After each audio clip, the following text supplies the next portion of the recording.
जंग बद्र इस्लाम की तारीख की पहली जंग। शामिल थे सिर्फ 313।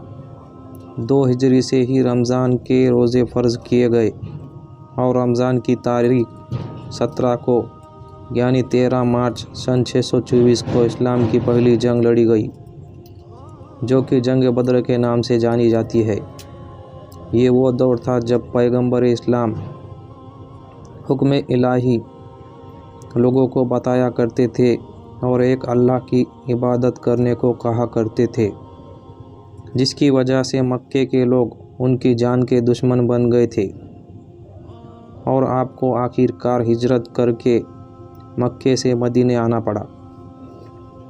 इस दौरान आपके साथ आपके चंद जानिसार साथी थे और ये सभी इबादतें इलाही किया करते थे, नमाज पढ़ा करते थे और रोज़े फ़र्ज़ होने के बाद रोज़े रखा करते थे और हर काम अल्लाह की रज़ा से किया करते थे।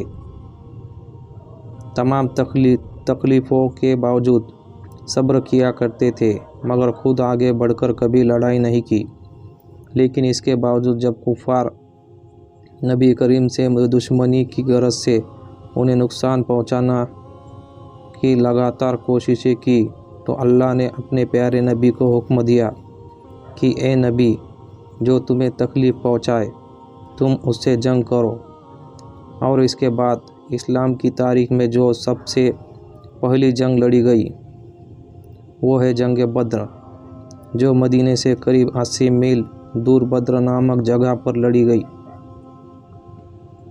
जिसमें एक तरफ मक्के के कुरैश कबीले के तकरीबन 1000 बड़े बड़े योद्धा शामिल थे, तो दूसरी तरफ पैगंबर इस्लाम के साथ उनके सिर्फ 313 साथी शामिल थे, जिनमें से ज़्यादातर लोगों ने कभी जंग भी लड़ी नहीं। यहाँ तक कि जंग के किसी भी किस्म के साजो सामान तक उनके पास नहीं थे। अभी जंग शुरू भी नहीं हुई थी कि उनके एक दिन पहले ही अल्लाह के नबी सल्लल्लाहु अलैहि वसल्लम उस जगह पर साहबा के साथ आए और एक डंडा लेकर लकीर खींच गोल दायरा बनाया।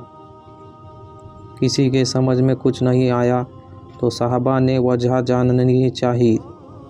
तब अल्लाह के रसूल ने फरमाया कि इस जगह पर अबू जहल मारा जाएगा।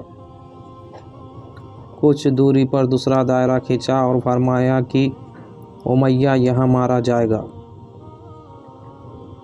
तीसरा दायरा खींचकर फरमाया सैबा यहाँ मारा जाएगा। चौथी लकीर खींचकर फरमाया कुतबा यहाँ मारा जाएगा। किसी भी जंग में अमूमन होता है तो ये है कि पहले जंग होती है और लोग मारे बाद में जाते हैं, मगर कुर्बान जाइए आका के हालत गैब के इल्म पर, जिसमें जंग बाद में हुई और मरने वालों की खबर पहले दे दी गई। अबू जहल वो बदबख्त था जिसने अल्लाह के रसूल को बहुत बुरा भला कहा था, उन्हें बहुत तकलीफ़ पहुंचाई थी।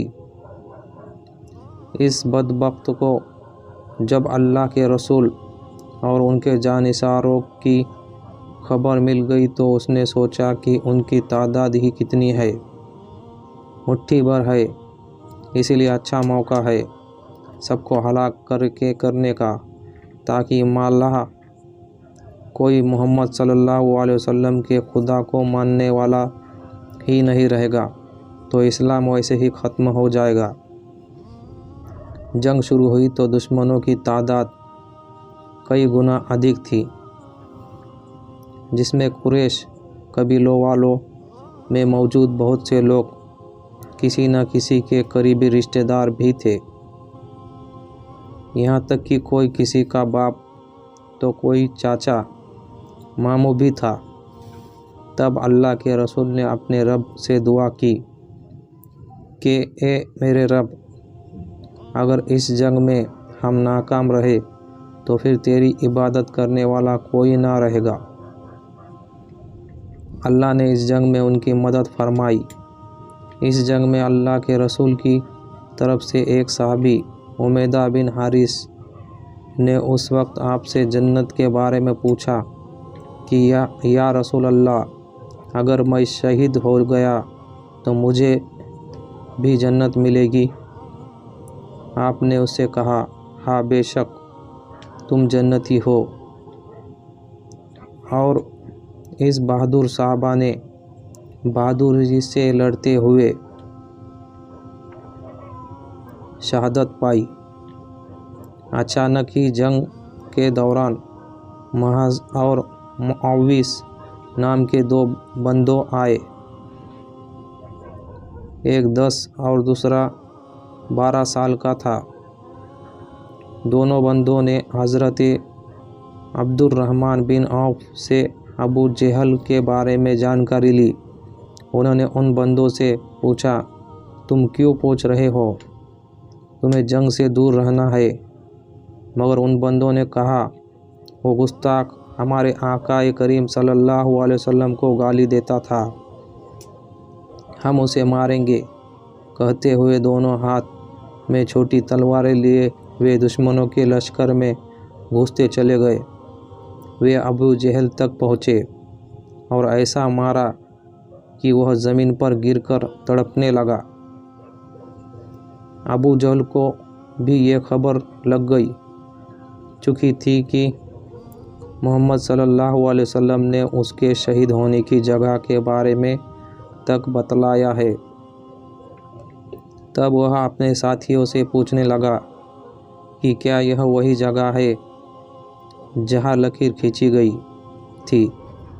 اس کے ساتھیوں نے کہا تو وہ چھٹپٹاتے ہوئے دائرے سے باہر نکلنے لگا، لیکن نہیں نکل پایا۔ تب ساتھیوں سے کہنے لگا کہ محمد صلی اللہ علیہ وسلم کی بھوشیوانی کو جھوٹی ثابت کرنا ہے، مجھے اس دائرے سے باہر نکالو۔ ساتھی اسے اٹھانے کے لیے جھکے ہی تھے کہ ابو جہل نے دم توڑ دیا۔ جنگ بدر میں ابو سفیان کے 3 بیٹے اسلام کی مخالفت میں لڑے، معاویہ، حنظلہ و عمرو۔ حنظلہ حضرت علی کرامت اللہ تعالیٰ عنہ کے ہاتھوں قتل ہوا، عمرو قیدی بنا اور معاویہ میدان سے بھاگ گیا تھا۔ اس جنگ میں 70 کفار شہید ہوئے اور اتنے ہی گھائل ہوئے، کچھ کو بندی بنایا گیا تو کچھ جان بچا کر بھاگ گئے۔